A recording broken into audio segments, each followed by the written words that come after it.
বরিশাল বাংলাদেশের দক্ষিণাঞ্চলের একটি প্রধান শহর। আপনারা ভিডিওতে বরিশাল শহর দেখছেন। এটি বরিশাল বিভাগের অন্তর্গত, একই সাথে জেলা ও বিভাগীয় সদর দপ্তর।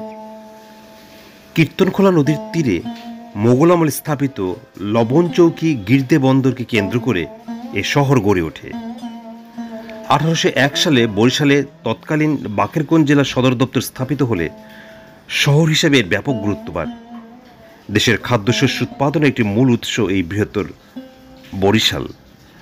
বরিশালে একটি নদীবন্দর রয়েছে, যেটি দেশের অন্যতম প্রাচীন, দ্বিতীয় বৃহত্তম ও গুরুত্বপূর্ণ একটি নদীবন্দর। আপনারা ভিডিওতে বরিশাল শহর দেখছেন। অনেকেই বরিশাল সম্বন্ধে ধারণা যে বরিশাল খুবই নিচু টাইপের একটি শহর এবং অনুন্নত একটি এলাকা, কিন্তু প্রকৃতপক্ষে বরিশাল শহর খুবই সুন্দর, মনোরম এবং যানজট নেই বললেই চলে। এই শহরে যারা একবার আসবে তারা অবশ্যই এই শহরের প্রেমে পড়ে যাবে।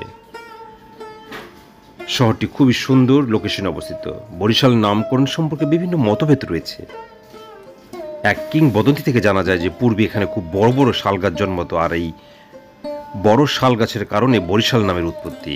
খাল বিল জলাভূমিতে ভরা বরিশালে যাতায়াতের অসুবিধাকে মাথায় রেখে চালু হয়েছে কথা, আইতে শাল যাইতে শাল, তার নাম বরিশাল। কেউ কেউ দাবি করেন পর্তুগিজ বেরি ও শেলির প্রেম কাহিনীর জন্য বরিশাল নামকরণ করা হয়েছে। অন্য এক কিংবদন্তি থেকে জানা যায় যে গির্দে বন্দরে ঢাকার নবাবদের বড় বড় লবণের গোলা ও চৌকি ছিল। ইংরেজ ও পর্তুগিজ বণিকরা বড় বড় লবণের চৌকিকে বরিসল্ট বলতো, অর্থাৎ বড় সল্ট লবণ, বরিসল্ট। আবার অনেকের ধারণা এখানকার লবণের দানাগুলো বড় বড় ছিল বলে বরিসল্ট বলা হতো। পরবর্তীতে বরিসল্ট শব্দটি পরিবর্তিত হয়ে বরিশাল নামে পরিচিতি লাভ করেছে। বরিশাল সদরে রয়েছে বেশ কিছু দেখার মতো সুন্দর জায়গা রয়েছে।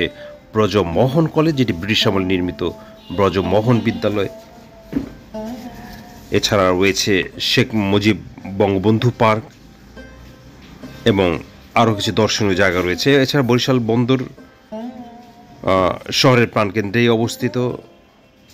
পুরনো কিছু মসজিদ রয়েছে। আপনারা ভিডিওতে বরিশাল শহরের বিভিন্ন লোকেশন দেখছেন। এই শহর খুবই সুন্দর, সাজানো গোছানো একটি শহর। যারা বরিশাল বেড়াতে আসবেন তারা অবশ্যই মাথায় রাখবেন, যারা সদরে রয়েছে দুটি ভালো হোটেল, হোটেল অ্যারিনা এবং আরও কিছু হোটেল রয়েছে। এই হোটেলগুলি খুবই মানসম্মত এবং পরিবেশ বান্ধব এবং নিরাপত্তা রয়েছে।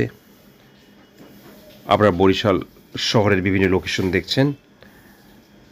ঢাকা থেকে, সায়দাবাদ থেকে বিভিন্ন বাসে বরিশাল আসা যায়। বরিশালে আসতে 3 থেকে 3.5 ঘন্টা সময় লাগবে এবং পদ্মা ব্রিজ পার